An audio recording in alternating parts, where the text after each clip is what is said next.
नमस्कार, किसान समाचार में आपका स्वागत है। मैं हूं नदीम अंसारी। शुरुआत करते हैं मुख्य समाचारों के साथ। नरेगा योजना के लिए जलवायु लचीलापन सूचना प्रणाली और योजना उपकरण किया गया लॉन्च। केंद्रीय मंत्री गिरिराज सिंह ने कहा, CRISPM के क्रियान्वयन से ग्रामीण समुदायों के लिए जलवायु परिवर्तन से निपटने की नई संभावनाएं खुल जाएंगी।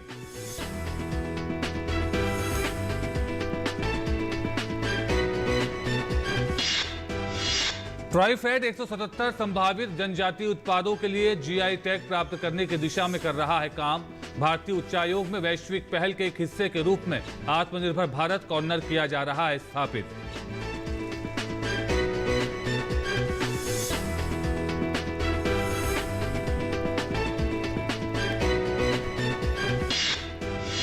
सरकार ने पाम ऑयल, सोयाबीन तेल और सूरजमुखी के तेल की कच्ची किस्मों पर बेसिक कस्टम ड्यूटी और कृषि उपकरण हटाया। निर्णय से त्योहारी मौसम में खाद्य तेलों की कीमतों को कम करने और घरेलू उपलब्धता को बढ़ाने में मिलेगी मदद।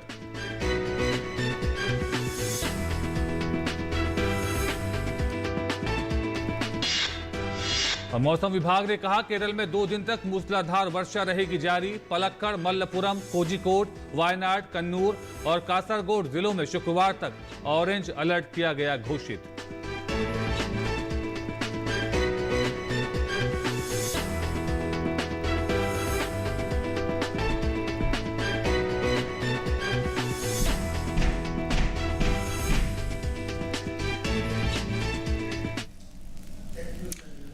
और हेडलाइंस के बाद आइए अब देखते हैं खबरों को विस्तार से। केंद्रीय ग्रामीण विकास और पंचायती राज मंत्री गिरिराज सिंह ने एक वर्चुअल कार्यक्रम के माध्यम से ब्रिटेन के विदेश राष्ट्रमंडल और विकास कार्यालय में दक्षिण एशिया व राष्ट्रमंडल राज्य मंत्री लॉर्ड तारिक अहमद के साथ संयुक्त रूप से महात्मा गांधी नरेगा के तहत भौगोलिक सूचना प्रणाली GIS आधारित वाटरशेड योजना में जलवायु सूचना के एकीकरण के लिए जलवायु लचीलापन सूचना प्रणाली और योजना CRISPM उपकरण का लोकार्पण किया।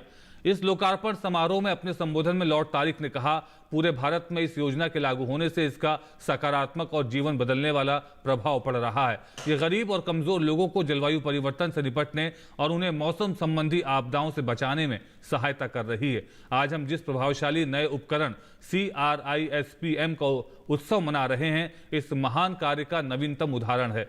भारत सरकार के ग्रामीण विकास मंत्रालय में सचिव श्री NN सिन्हा ने कहा कि पूरे भारत में महात्मा गांधी नरेगा के कई प्रभाव अध्ययनों में जमीनी स्तर की योजना, कार्यान्वयन और उपयोग का असर भूजल पुनर्भरण, वन कवरेज और भूमि उत्पादकता की बढ़ोतरी के रूप में दिखाई देता है।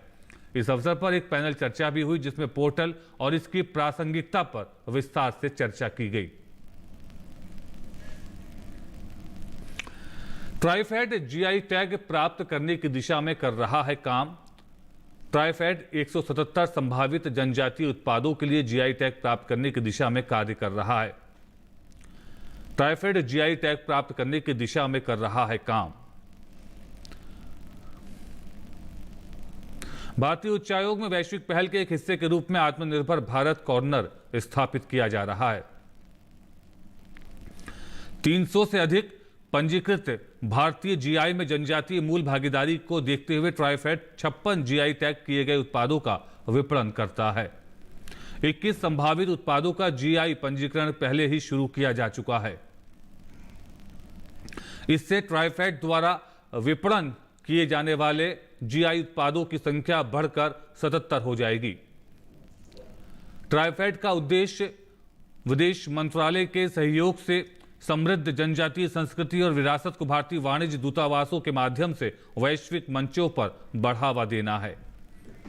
ट्राइफेड का उद्देश्य अधिक आकर्षक उत्पादों का उत्पादन करते हुए भारतीय जनजातीय लोगों की पारंपरिक महारत को संरक्षित करना है। ट्राइफेड विशिष्ट भौगोलिक विशेषताओं के साथ कृषि, प्राकृतिक या वननिर्मित वस्तुओं को बढ़ावा देने के लिए बड़े पैमाने पर काम कर रहा है। उच्चायोगों में ट्राइफेड के सहयोग से एक वैश्विक पहल के हिस्से के रूप में आत्मनिर्भर भारत कॉर्नर स्थापित किया जा रहा है। आत्मनिर्भर भारत कॉर्नर स्थापित करने का उद्देश्य सदियों से जनजातीय समुदायों द्वारा तैयार किए जा रहे उत्पादों को बढ़ावा देना है। आत्मनिर्भर कॉर्नर की स्थापना का उद्देश्य है मूल उत्पादों के साथ साथ उनके उत्पादों के हितों की भी रक्षा करना। ये सुनिश्चित करना कि उत्पादक को अत्यधिक प्रतिस्पर्धी बाजार परिदृश्य में उनके उत्तम माल के लिए अधिक से अधिक मूल्य प्राप्त हो सके। स्वदेशी उत्पादों की भारत और वैश्विक बाजार में मान्यता सुनिश्चित करना, साथ ही जनजातीय विशिष्ट भौगोलिक स्थिति से विलुप्त हो रही कला और शिल्प को पुनर्जीवित करना भी शामिल है। वर्तमान में ट्राइफेड अपने अच्छी तरह स्थापित 141 ट्राइब्स इंडिया खुदरा बिक्री केंद्रों के नेटवर्क और ई कॉमर्स मंचों के माध्यम से 300 से अधिक पंजीकृत भारतीय जीआई में से जनजातीय मूल भागीदारी को देखते हुए 56 जीआई टैग वाले उत्पादों का विपणन करता है। अब तक 94 कारीगरों को अधिकृत यूजरशिप प्रदान की गई है और यह निकट भविष्य में 500 अधिकृत यूजर्स बेस बनाने के लिए प्रयासरत है।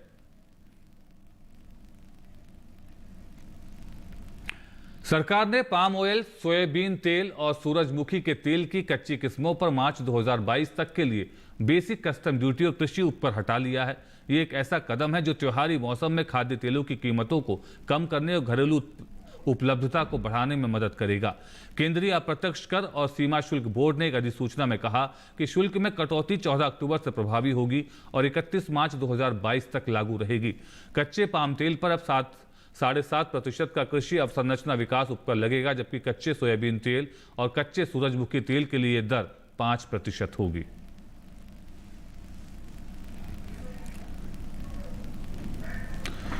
केरल में मौसम पूर्वानुमान में कहा गया है कि मूसलाधार वर्षा 2 दिन तक जारी रहेगी। पलक्कड़, मलप्पुरम, कोझिकोड, वायनाड, कन्नूर और कासारगोड जिलों में शुक्रवार तक ऑरेंज अलर्ट घोषित किया गया है। बृहस्पतिवार को एर्नाकुलम, इडुक्की और त्रिशूर जिले येलो अलर्ट में हैं। केरल, कर्नाटक और लक्षद्वीप के तटों पर 2 दिनों तक मछुआरों के समुद्र में जाने पर पूरी तरह से प्रतिबंध लगा दिया गया है।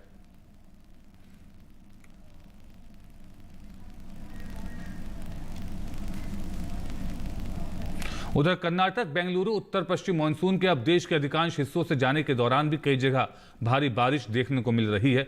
बुधवार को कर्नाटक के बेंगलुरु में अत्यधिक बारिश दर्ज की गई। इससे शहर के अधिकांश इलाके पानी में डूब गए। इससे लोगों को परेशानी का सामना करना पड़ा।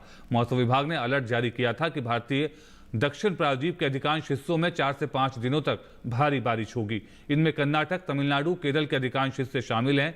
तेज बारिश के कारण बेंगलुरु के बीटीएम लेआउट, HSR लेआउट इलाकों में पानी भर गया। इस दौरान कारें भी पानी में आधी डूबी दिखाई दी। चाय और केले के कचरे का इस्तेमाल गैर विषाक्त सक्रिय कार्बन विकसित करने के लिए किया गया। वैज्ञानिकों के एक दल ने गैर विषाक्त सक्रिय कार्बन तैयार करने के लिए चाय और केले के कचरे का इस्तेमाल किया, जो औद्योगिक प्रदूषण नियंत्रण, जल शोधन, खाद्य एवं पेय प्रसंस्करण और गंध हटाने जैसे अनेक प्रयोजनों के लिए उपयोगी है। नई विकसित प्रक्रिया सक्रिय कार्बन का संश्लेषण करने के लिए किसी भी विषैले कारक के उपयोग से बचाती है। इस प्रकार उत्पाद को किफायती और गैर विषाक्त बना देती है। चाय की संरचना उच्च गुणवत्ता वाले सक्रिय कार्बन में परिवर्तन के लिए लाभदायक है। IASST गुवाहाटी ने चाय के कचरे से सक्रिय कार्बन तैयार करने के लिए वैकल्पिक सक्रिय एजेंट के रूप में केले के पौधे के अर्क का इस्तेमाल किया। केले के पौधे के अर्क में मौजूद ऑक्सीजन, पोटेशियम यौगिक चाय के कचरे से तैयार कार्बन को सक्रिय करने में करता है मदद। इसके लिए हाल ही में दिया गया है एक भारतीय पेटेंट। प्रक्रिया में उपयोग किए जाने वाले केले के पौधे का अर्क पारंपरिक तरीके से तैयार किया गया था। केले के पौधे का अर्क खार के नाम से जाना जाता है, जो है जले हुए सूखे केले के छिलके की साख से प्राप्त एक क्षारीय अर्क। असमी भाषा में सबसे पसंदीदा केले को कहा जाता है भीमकोल। भीमकोल केले की एक स्वदेशी किस्म है जो पाई जाती है केवल असम और पूर्वोत्तर भारत के कुछ हिस्सों में। खार बनाने के लिए केले का छिलका जलाकर राख बनाया जाता है। इसके बाद साफ सूती कपड़े से राख के चूर्ण से पानी को छान लिया जाता है। अंत में हमें जो घोल मिलता है उसे कहते हैं खार। केले से निकलने वाले प्राकृतिक खार को कहा जाता है कोल खार या कोला खार। चाय की संरचना में संयुक्त होते हैं कार्बन के कण और उनमें होता है पॉलीफेनोल्स बॉन्ड। ये अन्य कार्बन अग्रगामियों की तुलना में सक्रिय कार्बन की गुणवत्ता को बनाता है बेहतर। पौधों की सामग्री को पहली बार सक्रिय करने वाले एजेंट के रूप में किया गया है उपयोग। ये नई प्रक्रिया उत्पाद को बनाती है किफायती और गैर विषाक्त।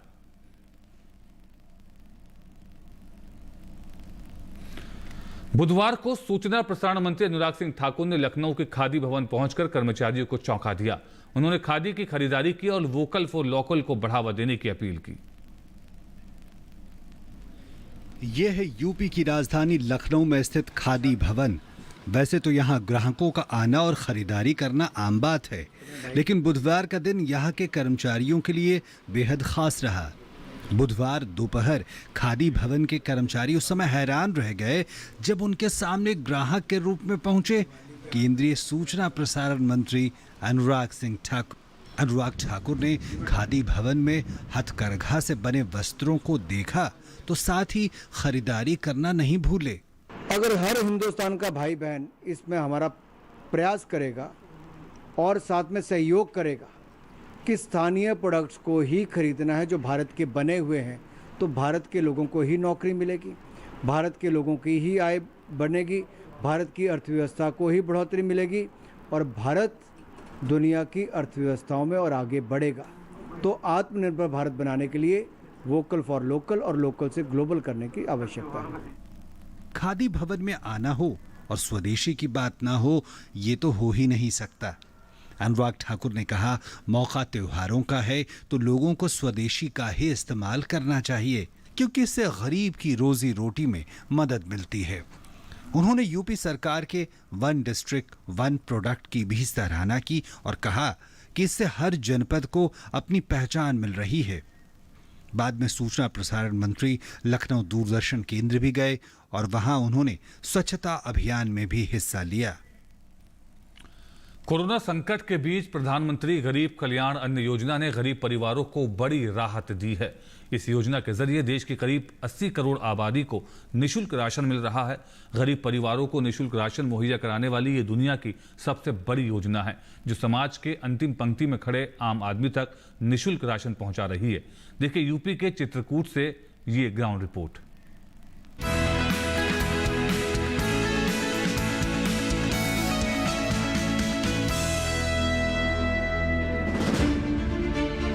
यूपी के चित्रकूट की ये तस्वीर प्रधानमंत्री गरीब कल्याण अन्न योजना की सफलता की कहानी को बयां करती है।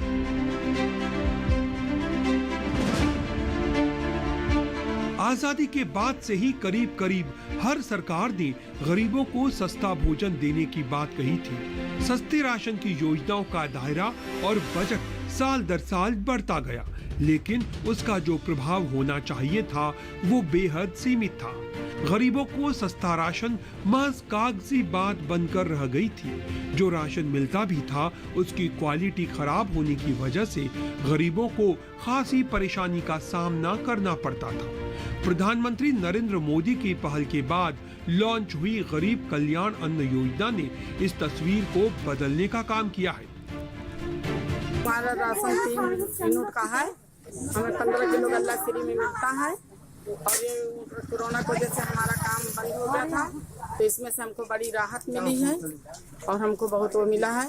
हमारे तरफ से उनको कहा कहते हैं प्रधानमंत्री जी को धन्यवाद। 5 यूनिट का राशन मिलता है, 25 किलो गल्ला फ्री मिलता है।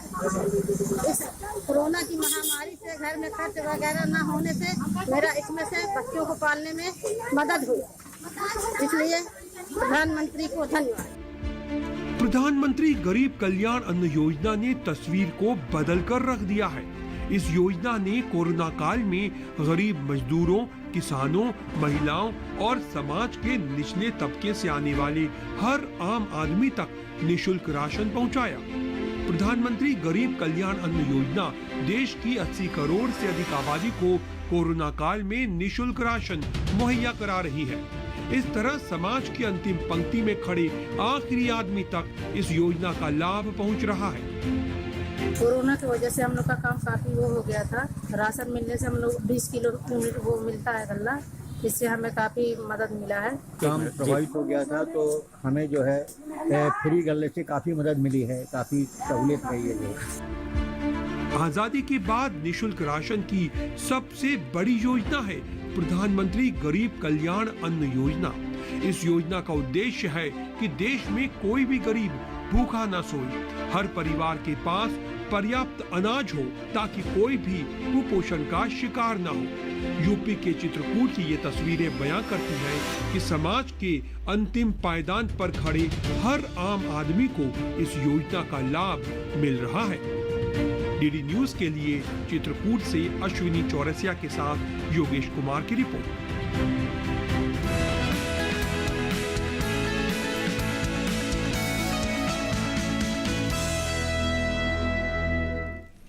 और आइए बात करते हैं मंडी भाव की। क्या क्या रहा अनाज की कीमतें मंडी में।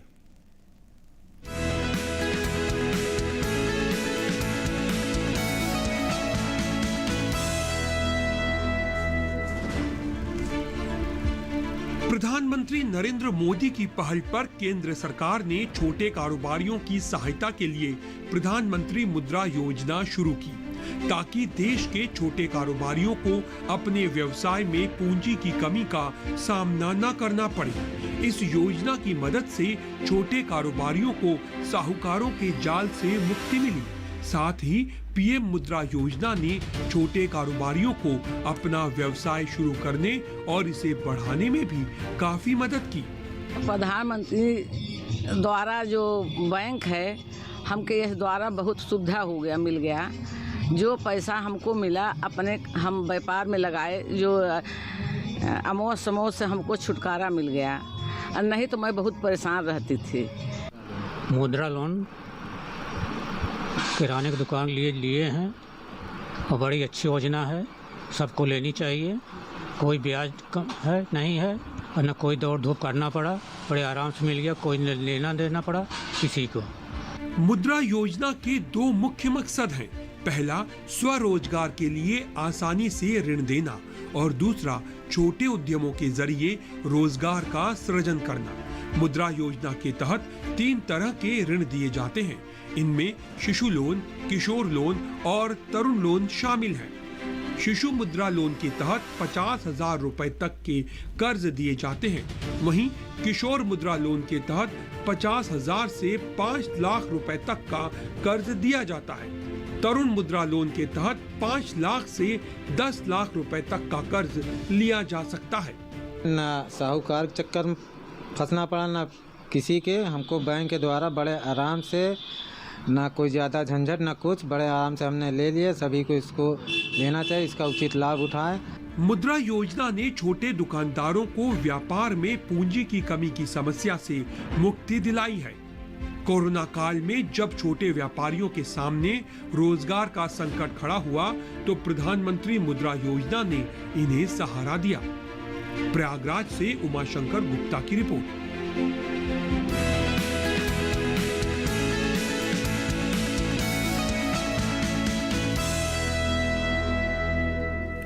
अभी आपने रिपोर्ट में देखा कि मुद्रा लोन के जरिए किस तरह से छोटे और मध्यम कारोबारियों को फायदा हो रहा है और किस तरह से वो अपने कारोबार को इस लोन के जरिए आगे बढ़ा सकते हैं।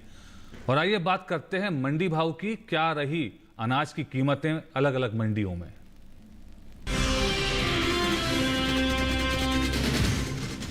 साल 2021-22 के दौरान 85,603 करोड़ 57 लाख रुपए के न्यूनतम समर्थन मूल्य पर कुल 433,44,000 मीट्रिक टन गेहूं की खरीद की गई है, जो कि अब तक की सबसे अधिक खरीद है और इससे लगभग 49,20,000 किसान लाभान्वित हुए हैं। गेहूं के हाजिर भाव की बात करें तो एग्मार्कनेट के अनुसार कर्नाटक की लक्ष्मेश्वर मंडी में 11 अक्टूबर को गेहूं का भाव रहा 1,390 रुपए।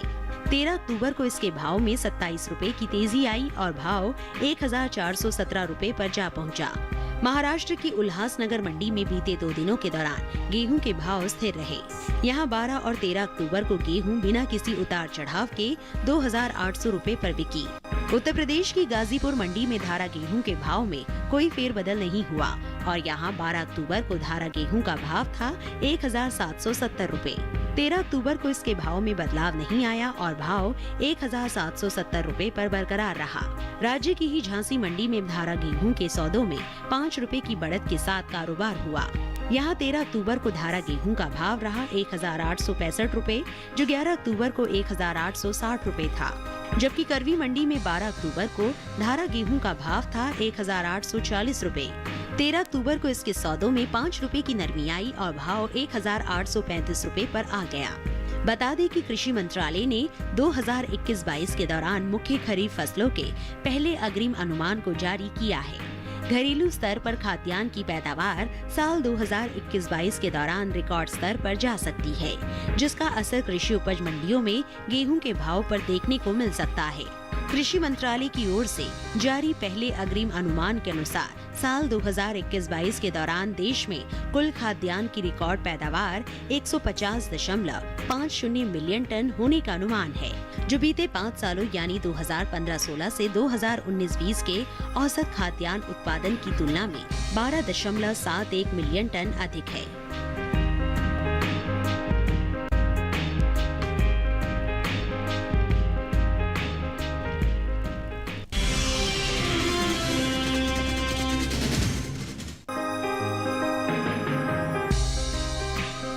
इस साल देश से होने वाले मूंगफली के निर्यात में तेजी आई है। इसका असर आने वाले दिनों में घरेलू स्तर पर कृषि उपज मंडियों में मूंगफली के भाव पर देखने को मिल सकता है। मूंगफली के निर्यात की बात करें तो साल 2021 में अप्रैल से अगस्त के दौरान मूंगफली के निर्यात में 6000 टन की बढ़ोतरी दर्ज की गई है। वाणिज्य मंत्रालय की संस्था एपीडा के अनुसार देश से इस साल 1,81,030 टन मूंगफली का निर्यात हुआ है, जबकि पिछले साल की समान अवधि में निर्यात 1,74,620 टन का हुआ था। वहीं इस साल देश भर में मूंगफली की बुआई पीछे चल रही है। चालू खरीफ सीजन में देश के अलग अलग राज्यों में हो रही मूंगफली की खेती में बीते साल के मुकाबले 1 लाख हेक्टेयर से ज्यादा की कमी दर्ज की गई।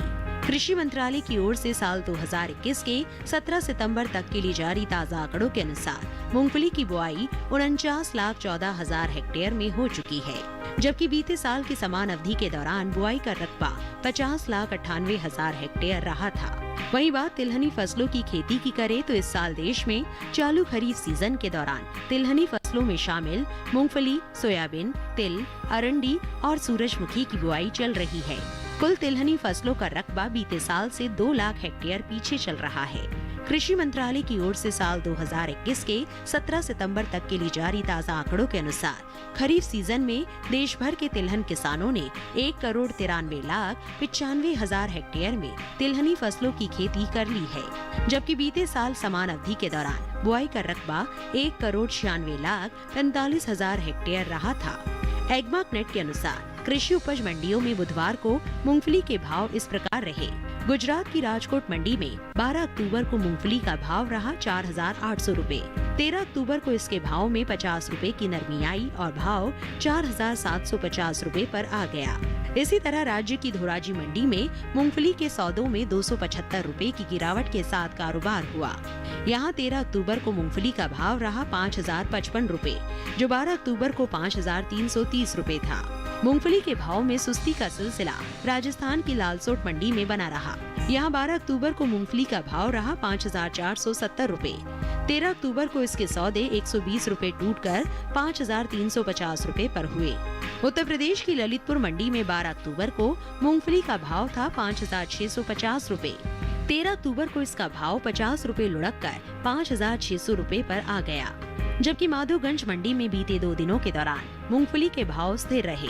यहाँ 12 और 13 अक्टूबर को मूंगफली बिना किसी उतार चढ़ाव के 5,450 रुपए पर बिकी। उत्तर प्रदेश की दूसरी मंडियों में मूंगफली के भाव की बात करें तो मैनपुरी मंडी में बुधवार को मूंगफली का भाव रहा 5,700 रुपए।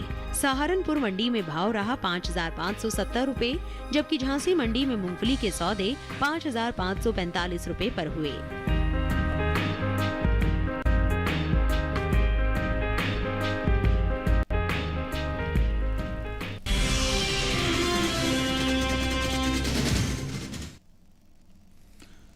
हम मंडी खबर के बाद आइए बात करते हैं मौसमी फसलों की और क्या क्या सावधानी रखें इस मौसम में फसलों को लेकर।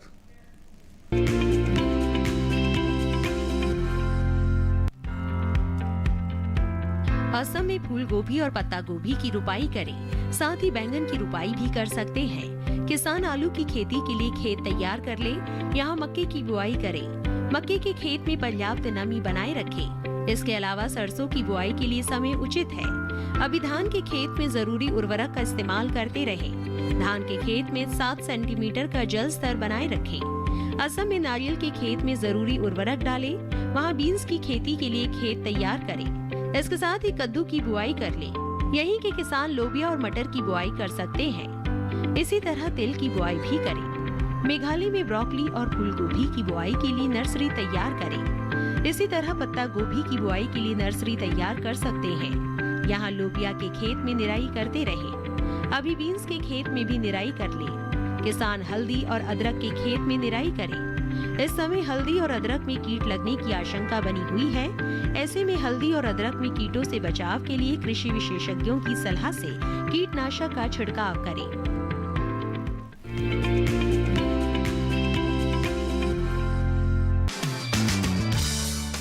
लोबिया के लिए 21 से 35 डिग्री सेंटीग्रेड तापमान की जरूरत होती है। दोमट मिट्टी इसके लिए सबसे बेहतर मानी जाती है, लेकिन बलुई दोमट मिट्टी में भी इसकी खेती की जा सकती है। इसके अलावा बरसात के मौसम में ढालू जमीन में भी इसे बोया जा सकता है। जिस खेत में लोबिया बोना चाहते हैं, उसमें पानी निकलने की उचित व्यवस्था होनी चाहिए। 1 हेक्टेयर में कितना बीज डालना है, ये इस बात पर निर्भर है कि आप किस मकसद से इसे बो रहे हैं। फलियों के लिए 20 से 25 किलो, दाने के लिए 30 से 35 किलो और हरे चारे के लिए 35 से 40 किलो बीज प्रति हेक्टेयर लगेगा। दाने और फलियों के लिए कतार में बीज बोए, जबकि हरी खाद के लिए बीज को खेतों में छिड़क दे। लोबिया के लिए 10 से 15 किलो नाइट्रोजन और 20 किलो फास्फोरस प्रति हेक्टेयर की दर से बुआई से पहले ही डाल दे। बुआई के 20 से 25 दिन बाद खेत की निराई गुड़ाई कर ले। ज्यादा खरपतवार उगने पर दोबारा निराई गुड़ाई करें। लोबिया में सूत्रकृमि और पीला रोग का खतरा रहता है। पीला रोग को मोजेक भी कहा जाता है। रोकथाम के लिए ग्रीष्मकालीन लोबिया में ज्वार की मिश्रित फसल ले। लोबिया में माहू और फली भेदक कीट का भी खतरा रहता है। फसलों में लगने वाले इन रोगों और कीटों से बचाव के लिए किसान विशेषज्ञों की सलाह से उचित दवाओं का छिड़काव करें।